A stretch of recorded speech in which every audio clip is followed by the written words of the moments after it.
Okay students, ये जो हमारे पास न्यूमेरिकल है, ये हमारे पास सिंपल हार्मोनिक मोशन का जो न्यूमेरिकल है, सिंपल पेंडुलम से रिलेटेड। इसमें जो हमारे पास है, a simple oscillating pendulum has a length of 80 centimetre. Calculate its period and frequency. तो यहाँ पे जो है हमारे पास इस न्यूमेरिकल में सिंपल पेंडुलम जो है हमारे पास ये बना हुआ है। जिस तरह से ये सिंपल पेंडुलम हमारे पास बना हुआ है, इसमें यहाँ पे लेट सपोज ये एक बॉब हैंग हो रहा है, और इस बॉब को अगर इसको जो मूव करवाया जाए to and fro from the main position, अगर इसको लेफ्ट साइड पे, अगर ये लेट सपोज यहाँ से पहले लेफ्ट साइड पे आ जाएगा, यहाँ से अगर फिर रिलीज होगा तो पहले मेन पोजीशन यहाँ पे थी, इसकी ओरिजिनल पोजीशन पहले यहाँ पे थी, पहले ये मूव होगा, पहले यहाँ पे लेफ्ट साइड पे आ जाएगा यहाँ तक, और उसके बाद वापस राइट साइड पे यहाँ तक जाएगा। वही डिस्टेंस, सेम डिस्टेंस ट्रेवल करेगा जितना मेन पोजीशन से लेफ्ट साइड पे था, वही सेम डिस्टेंस राइट साइड पे ट्रेवल करेगा और वापस फिर मेन पोजीशन पे आएगा। तो ये पूरा एक साइकिल कंप्लीट होगा from the main position to left side and from left side to the right side and then comes back towards the mean position. This is one complete cycle. इस पूरे cycle को एक cycle को जो है हम मतलब हम कहते हैं कि इसकी 1 हर्ट्ज फ्रीक्वेंसी 1 साइकिल है, ठीक है। और अगर ये एक साइकिल 1 सेकंड में कंप्लीट करता है तो 1 हर्ट्ज होगा, ठीक है। तो इसी तरह से यहाँ से इस न्यूमेरिकल हम देखते हैं कि कितने जो साइकिल्स इसके बनेंगे, गिवन डेटा से कितनी फ्रीक्वेंसी होगी, और फ्रीक्वेंसी का मतलब है number of cycles in 1 second, 1 second के अंदर कितने साइकिल्स मतलब यहाँ से ट्रेवल करेगा from the main position towards the left side and then towards the right side and towards the main position. ये पूरा डिस्टेंस जो है पूरा साइकिल बनता है यहाँ से यहाँ तक, और वहाँ से फिर वापस राइट साइड पे, और वापस फिर यहाँ पे मेन पोजीशन तक। तो ये पूरा एक साइकिल बनता है पेंडुलम का। जिस तरह से बच्चे जैसे झूले में जैसे झूला झूलते हैं, पहले यहाँ पे बच्चा मेन पोजीशन पे होता है, फिर आगे की तरफ ऐसे मूव होता है लेफ्ट साइड पे, और फिर वापस राइट साइड पे जाता है, और फिर वापस मेन पोजीशन पे वापस आता है। तो ये पूरी एक साइकिल बनती है। इसको मतलब ये हम कहते हैं यहाँ पे, ये पेंडुलम के केसेस में ये ऑसिलेटिंग मोशन है हमारे पास।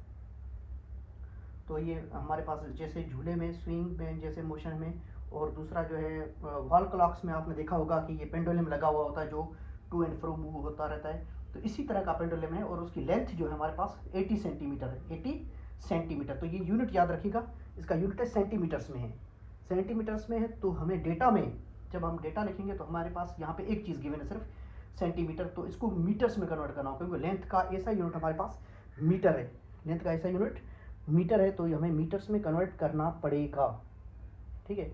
और उसके बाद 80 सेंटीमीटर को जब मीटर में कन्वर्ट करेंगे हम, तो 80 को डिवाइड बाय 100 करेंगे, 80 को डिवाइड बाय 100 करेंगे, क्योंकि 1 मीटर में 100 सेंटीमीटर्स होते हैं।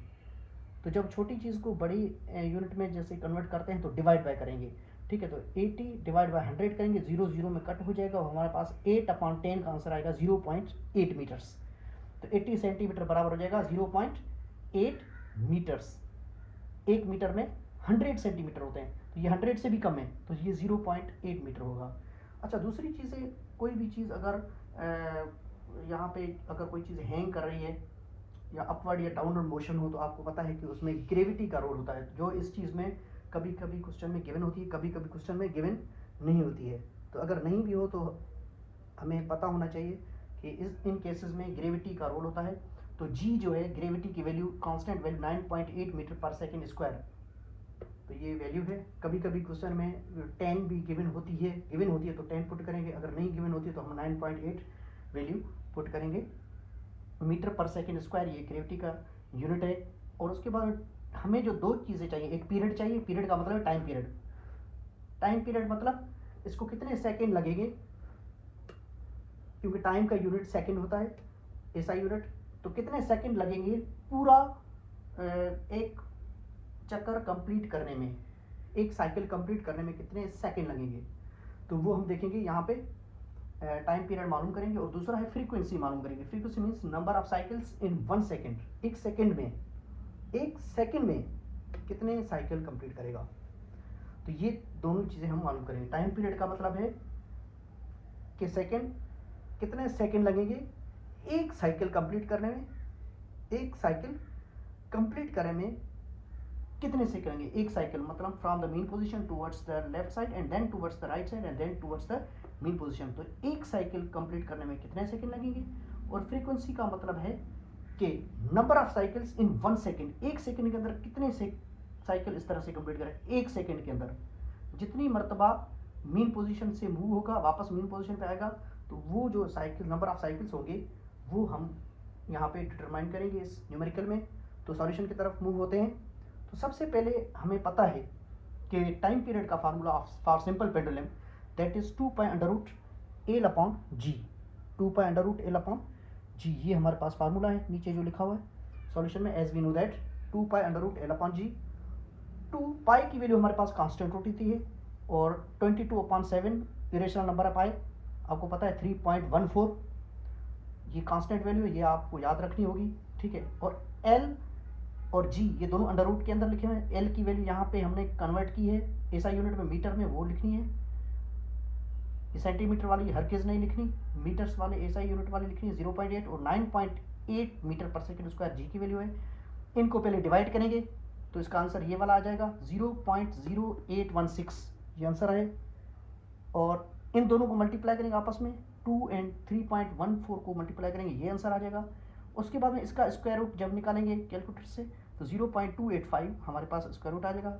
और फाइनली इन दोनों को मल्टीप्लाई करेंगे तो 1.79 सेकेंड, तकरीबन 1.8 है ये, तो 1.79 सेकेंड्स हमारे पास टाइम पीरियड आ जाएगा।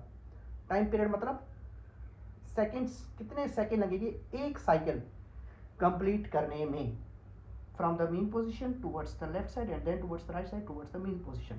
तो इतने सेकेंड लगेंगे 1.79 सेकेंड्स मतलब 1. 8 सेकेंड्स लगेंगे। और ये जो फार्मूला, ये फार्मूला फ्रीक्वेंसी का फार्मूला, फ्रीक्वेंसी और टाइम पीरियड दोनों असल में आपस में रेसिप्रोकल होते हैं।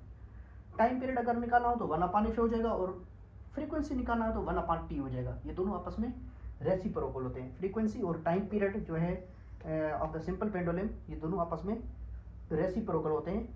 तो f is equal to 1/t करेंगे, जो t की वैल्यू यहाँ पे आएगी वो यहाँ पे पुट करेंगे, 1/1.17 करेंगे तो हमारे पास 0.558 फ्रीक्वेंसी का वैल्यू आ जाएगी। और फ्रीक्वेंसी का यूनिट ऐसा यूनिट हर्ट्ज होता है। हर्ट्ज मतलब number of cycles in 1 second. तो ये हमारे पास इसका आंसर आ जाएगा। आई होप कि आपको जो है ये सिंपल पेंडुलम के केस में जो न्यूमेरिकल है आपको समझ में आ गया होगा कि कौन सी चीज़ें गिवन होनी चाहिए। सिर्फ हमें सिर्फ लेंथ गिवन होनी चाहिए, बाकी किसी चीज़ की ज़रूरत नहीं है। हम उसमें टाइम पीरियड निकाल सकते हैं। अगर लेंथ पता है तो हम टाइम पीरियड निकाल सकते हैं, क्योंकि पाई और जी दोनों कांस्टेंट होती है, हमें पता है, ठीक है। और टाइम पीरियड जब निकल जाएगा तो फ्रीक्वेंसी भी निकल जाएगा। अगर हमें लेंथ पता है डायरेक्टली, अगर बोला जाए फ्रीक्वेंसी निकालो तो हम क्या करेंगे, सबसे पहले टाइम पीरियड निकालेंगे, टाइम पीरियड निकालने के बाद हम फ्रीक्वेंसी निकालेंगे, सही है।